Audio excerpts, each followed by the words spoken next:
Karon, maggahin kita og panahon sa pagpamalandong pag-usab, mahitungod sa kasabotan nga gitinguha sa Dios, nga ihatag sa katawhan, sumala sa gipadayag pinaagi, sa kasaysayan sa pagsaylo, ug kon giunsa ang panalangin sa kaluwasan natuman ug napadayag. Sama sa inyong nasayran, halos tanan nga dagkong buhat sa kaluwasan sa Dios, dili mahimo kon wala ang pagsaylo.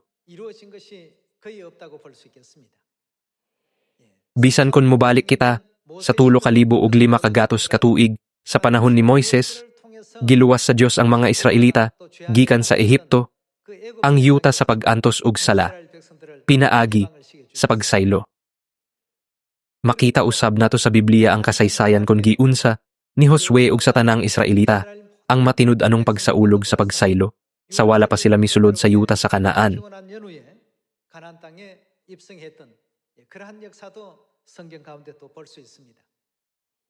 Ang mga hari nga nagtahod sa Dios, sama ni Ezekias ug Josue, nakasinati og dakong kabaguhan ug kauswagan sa matag higayon nga ilang gisaulog ang pagsaylo.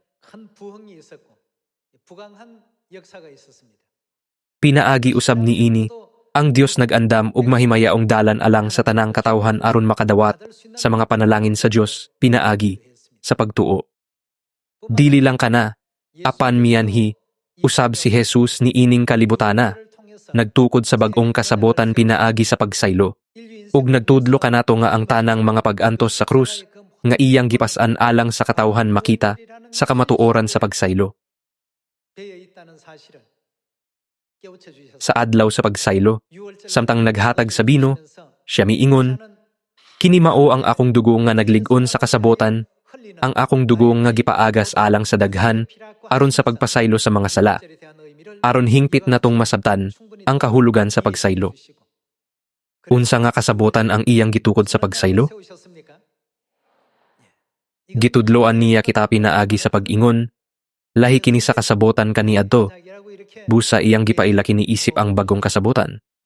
Busa ang pagtulunan nga dili ka makapanunod sa walay, katapos ang panulundon sa langit, gawas kon pinaagi sa bagong kasabotan. Klarong gipakita sa mga sulat sa bagong kasabotan nga nagpahinumdum kanato sa kamahinungdanon sa pagsaylo. Apan, bisan daghan kaayong simbahan karon sa kalibutan, wala sila nagasunod sa pagsaulog sa pagsaylo, nga sugo sa Dios nga klarong nasulat sa Biblia.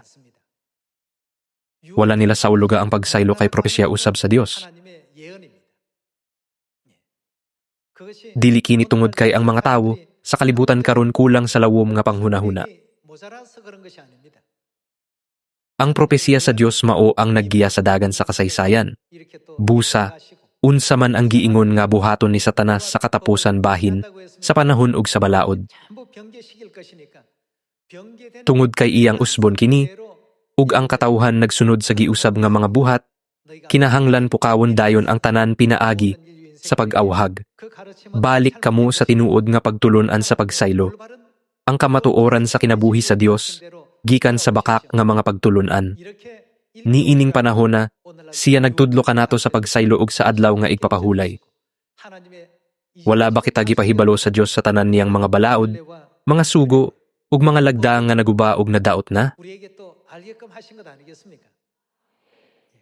Busa, ang kamatuoran sa kinabuhi sa pagsaylo, nga atong gisaulog, natuman na tanan sulod sa Biblia, ug sa mga pagtulon-an sa Dios. Gipropesiya na sa Biblia bisan pa nga kini pagtulon-an gikan sa Dios, pagatamayon ug pagkapasagdan kini sa kalibutan.